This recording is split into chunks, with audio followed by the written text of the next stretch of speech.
우리 하나님 말씀 보겠습니다. 시편 58편 말씀 1절로 11절 교독하겠습니다.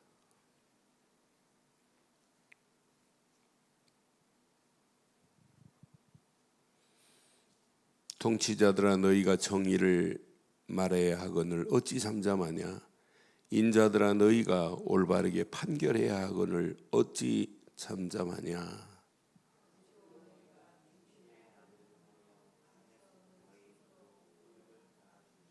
악인은 모태에서부터 멀어졌으며 나면서부터 곁길로 나가 거짓을 말하는도다.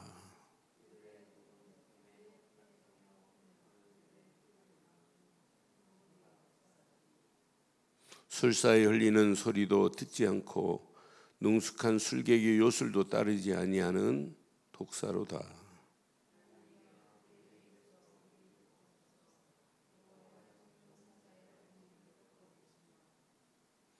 그들이 급히 흐르는 물같이 사라지게 하시며 겨누는 화살이 꺾임 같게 하시며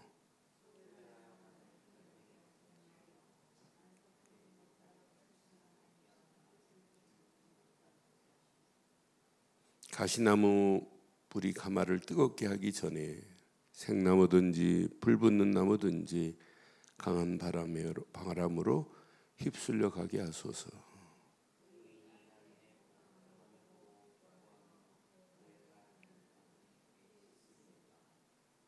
함께합니다.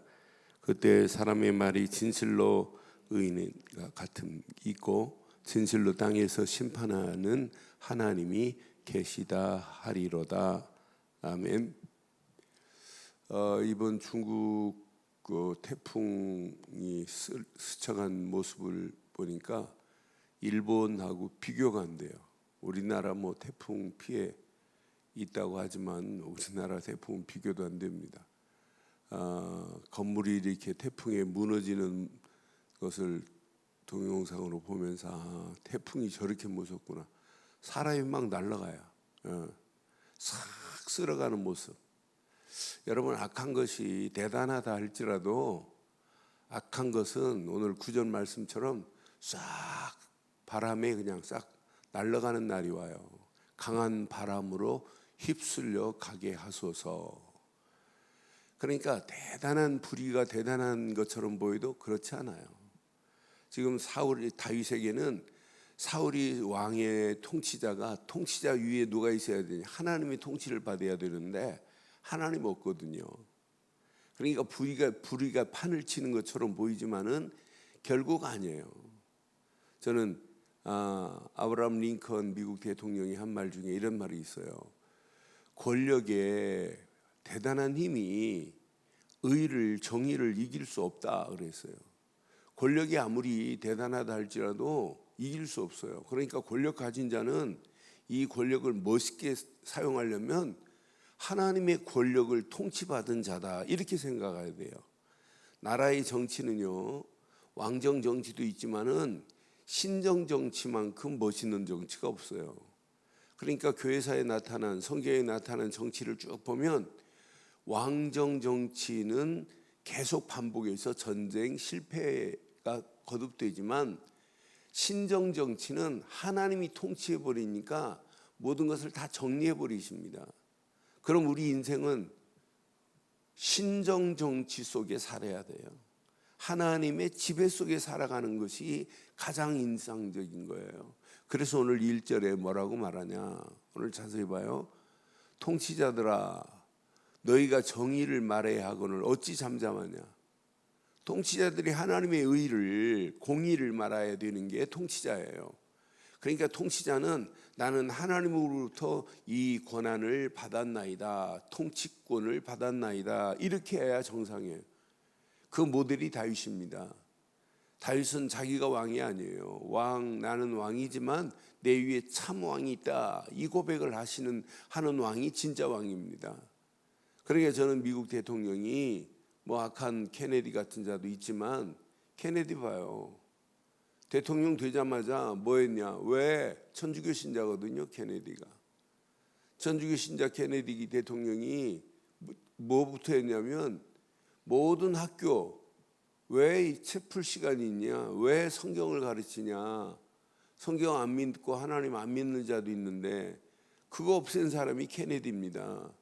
제대로 살지 못하고 끝나잖아요. 나 그래서 하나님의 손은 저렇게 되는구나. 근데 자기만 망하는 게 아니에요. 가문이 쭉 망하는 거, 케네디 가문의 그 족보를 한번 보세요. 어떻게 망하는지. 나는 그래서 저건 우연이라고 할 수 없구나. 나는 그래서 우리가 진짜 언약 붙잡고 있다면 세상이 지금 불의가 판을 치고 악한 것이 판을 치고 하나님이 없다는 시대에 있다 할지라도 아무 관계없어요. 하나님은 살아계십니다.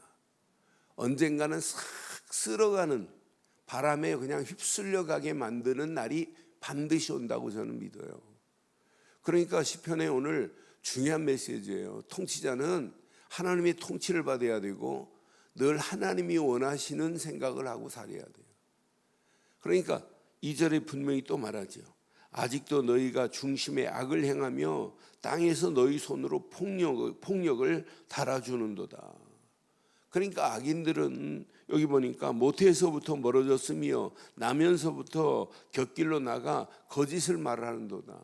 이렇게 악한 것이 온 땅을 지배하고 있고 정의를 모르는 통치자들이 나라를 통치하고 있다. 그러니까 다윗은 지금 사울에게 지금 사울 왕이 하나님 위에 자기 위에 하나님이 있다고 하는 사실을 기억하고 늘 하나님의 지배를 받고 나라를 끌고 가야 할 사람이 오늘 다윗을 지금 계속 쫓아다니잖아요. 어떻게 하면 다윗을 죽일까 하고. 그러니까 이 모습을 봤어요. 그래서 시편에 보면 시편 여기 확인해 보면 시편 82편에도 똑같은 메시지예요. 그런데 거기는 더 자세하게 이렇게 말씀해요. 82편 1절 2절에 보니까 하나님은 신들의 모임 가운데 서시며 하나님은 그들 가운데서 재판하시느니라. 너희가 불공평한 판단을 하며 악인의 낫 포기를 언제까지 하려느냐. 악인과 짝이 돼가지고 나라를 판결하고 나라를 끌고 간다. 그건 망하는 길로 가는 겁니다. 그러니까 늘 묻고 또 물어야 될 왕이 자기 생각으로 나라를 끌고 간다. 어떻게 되겠어요? 하나님이 가만두시겠어요? 그래서 저는 9절, 10절, 12절 딱 붙잡으면서 악인들이 득세를 피는 것처럼 보여도 어느 시간표에는 하나님이 싹 쓸어가는구나. 나라도요 영원히 통수권자가 끌고 가는 게 아니에요. 요즘 보니까 애국가를 또 바꾸잖아요. 저는 그래서 참 가관이다. 이제 어디까지 갈지 모르겠구나. 그러니까 하나님이 돌아가셨으면 그렇게 해도 돼요. 하나님은 살아계시고 살아계신 하나님이 지금 새파란 눈을 뜨고 다 보고 계십니다. 의인이냐 악인이냐 하나님은 정확하게 꼬집어내시는 분이에요. 의인이 한 명이 있고 악인이 100명이 있다 할지라도 하나님은 악인 편이 아니에요. 의인 편입니다. 그러니까 시간이 가면 갈수록 진짜 의인 10명만 있어도 소돔과 고모라가 안 무너지잖아요. 이럴수록 우리는 하나님이 가장 원하는 완전 복음 안에서 의인의 축복을 누리기만 하면 하나님이 우리 앞에 놓여 있는 모든 것을 심판하는 날이 오실 줄 확신합니다. 10절에 보니까 의인이 악인의 보복당함을 보시고 기뻐하며 그의 발을 악인의 피에 씻으리로다. 11절 얼마나 멋있어요. 11절 보세요. 그때 사람의 말이 진실로 의인에게 갚음이 있고 진실로 땅에서 심판하시는 하나님이 계시는구나. 악한 것이 완전히 지금 망하는 길로 갈 때 하나님은 살아계시구나. 하나님은 분명히 진실로 땅에서 심판하시는 하나님이 계시구나 하는 날이 와요. 개인이 생을 마치고 나면, 이 땅의 육신의 생을 마치면 제일 먼저 깨달은 게, 야, 하나님은 살아계시는구나. 내가 예수를 그리스도로 믿은 것밖에 없는데 하나님이 나를 천국으로 인도하시는구나. 그래서 저는 임종을 많이 봤어요. 근데 불신자가 임종한 모습 보면 완전히 막 인상을 쓰고 막 눈을 찌그리고 막 눈도 못 감고 가시는 분도 있고, 어떤 분은 편안하게 그냥 잠자는 것 같이 그냥 가시는 분도 있어요. 그러니까 마지막 죽을 때도 우리 인생에 하나 확인해야 돼. 하나 붙잡으면 돼요. 그러니 이 땅에서 대강 붙잡으면 되겠어요? 이 땅에 살아가는 동안도 하나님의 살아계심을 여러분 확인하고 사시려면은 오직 그리스도만 붙잡기를 주의 이름으로 축원합니다. 예수를 그리스도로 믿는 믿음 안에서 오늘로 시작하면 돼요. 다윗은 100% 언약의 사람입니다. 앞으로 메시아가 오실 것이다. 하나님이 약속했어요. 다윗의 열통으로 오실 것을 지금 약속하셨어요. 그러니까 다윗의 열통 14대를 통해서 또 오시고 또 하나님의 역사를 보게 할 것이라는 중요한 메시지를 지금 붙잡고 있단 말이에요. 언약의 사람 다윗이 사울의 군대에 쫓겨 다니는 것처럼 보이지만 사울이 이기는 게 아니에요. 다윗이 승리하지 않습니까? 다윗이 가는 발걸음에 압살롬, 아히도벨이 반역을 일으킨다 할지라도 반역을 일으킨 것 때문에 반역을 일으킨 자가 승리하는 것이 아니라 반역 일으킨 자는 멸절을 당하고, 오늘 반역을 일으키는데 어려움을 당한 다윗이 마지막 승리하는 거예요. 그러니까 우리의 지금 어떤 현실이 내게 닥쳐 있다 할지라도 현실에 여러분 집에 나가지 마시고 우리는 오늘 언약 되시는 예수 그리스도 안에 있기를 바랍니다. 언약은 영어로 보면 커버넌트입니다. 커버넌트라는 말은 영영사전에 보면 신과 인간의 계약 이렇게 돼 있어요. 그런데 인간이 신의 계약을 어겨버리면 생명이 담보로 날아가 버리는 거예요. 그러니까 언약은 잡아도 되고 안 잡아도 되는 게 아니에요. 이건 생명과 같은 거예요. 예수를 그리스도로 믿었다, 이건 생명입니다. 예수를 그리스도로 믿으면 새 생명이 내 속에 살아나는 거예요. 이때부터 능력이 나타나고, 이때부터 하나님이 우리를, 마귀 자녀였던 우리를 하나님 자녀로 바꾸신 축복을 누리며, 이때부터 기도하면 응답받고, 이런 사람이 세상이 불의로 가득하다 할지라도, 그런 가운데 있다 할지라도 하나님은 반드시 살아남는 정도가 아니라 승리케 하는 역사가 일어나게 될 줄 믿어요. 요셉 한 사람이 언약 붙잡고 애굽 땅에 갔는데 총리까지 만드시는 분은 하나님입니다. 하나님이 이런 작품을 만드실 수 있는 분은 하나님밖에 없어요. 그러니 우리가 코로나19의 이 팬데믹 상황에 여러분 절대로 쭈뼛거리지 마시고 어떤 환경이 와도 더 당당하기를 바랍니다. 악한 것이 온 땅을 지배한다, 관계없습니다. 하나님이 태풍보다 더 센 분이 하나님 아니에요? 하나님이 싹 바람에 다 휩쓸려 쓸어버리는 날이 오게 될 줄 확신하고, 내 주변에 악한 것이 나를 지배한다, 나를 짓눌린다 고민하지 마시고 오늘 이 말씀 붙잡고 기도하시다가 하나님께서 완벽하게 악인을 쓸어버리고 의인의 승리의 깃발을 높이게 하는 날이 분명히 올 줄 확신하오며, 결론, 그래서 다윗처럼 하셔야 돼요. 언약의 사람만이 승리한다. 내게 언약은 오직 예수 그리스도뿐이다. 그분이 진짜 믿어진다면 다른 거 붙잡지 마세요. 오직 말씀만 붙잡자. 오늘도 10절 11절 말씀 딱 붙잡고 기도하세요. 하나님이 분명히 살아계세요. 9절에 말씀했잖아요.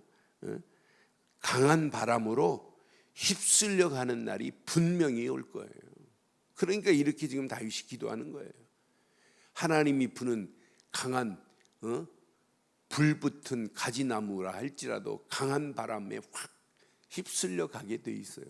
온 땅이 불이가 지배하고 온 땅이 불바다가 돼도, 악인의 불바다가 돼도, 악인이 득세하는 불이 온 땅에 붙는다 할지라도 하나님은 단 한 번에 다 휩쓸려 가게 할 수 있는 분은 하나님뿐입니다. 그래서 말씀 붙잡고 기도하는 거예요. 그러면서 기도하면서 하나님께 감사하는 거예요. 하나님을 찬양하는 거예요. 이게 신앙의 틀입니다. 그래서 오늘도 오직 예수를 그리스도로 믿는 믿음 안에서 하나님이 주신 말씀만을 의지하시고 기도 속으로 들어가신다면 이때부터 하나님이 작품을 만들어 가는 거예요. 아, 맞다. 그때 응답받은 거 가지고 하나님께 감사하고 하나님께 영광 돌리시고 하나님을 찬양하고 하나님의 영광을 위해서 우리가 믿음으로 결단하고 나간다면 오늘 하루도 당당하게 승리하는 최고의 축복의 한 날이 되시기를 주의 이름으로 축원합니다. 전능하신 하나님 은혜에 감사합니다. 오늘도 주신 귀한 메시지가 우리 가슴에 잘 박힌 목과 같이 박혀 하나님께서 언약 백성에게 이 험난한 세상을 살아가는 동안 당당하게 승리할 수 있는 최고의 말씀을 주심을 감사합니다. 악인이 득세를 피고 불의가 판을 친다 할지라도 그런 가운데 하나님 의인들의 가는 길이 외로운 것처럼 보여도 성삼위 하나님이 함께 하시며 늘 말씀으로 인도하시며 기도할 때 응답하시며 응답받은 것 가지고 하나님을 찬양하며 감사하는 바른 신앙의 건강한 반응이 일어날 수 있도록 하나님 축복하시고 인도해 주시옵소서. 오늘도 말씀 붙잡고 기도하는 믿음의 권속들에게 최고의 은혜의 시간, 응답의 시간, 축복의 시간으로 역사해 주시옵소서. 지금은 우리 주 예수 그리스도의 크신 은혜와 하나님의 무한하신 사랑과 성령님의 내주 인도 역사 충만하신 은혜가 예수 그리스도 안에서 그 이름만을 높이고 달려가는 심령 머리머리 위에 가정과 사업과 믿음의 자녀들 위해 언약 붙잡은 우리 늘 좋은 교회 위에 지금부터 영원토록 함께 있을지어다. 아멘. 이상으로 새벽기도 마칩니다. 자유롭게 기도하십니다.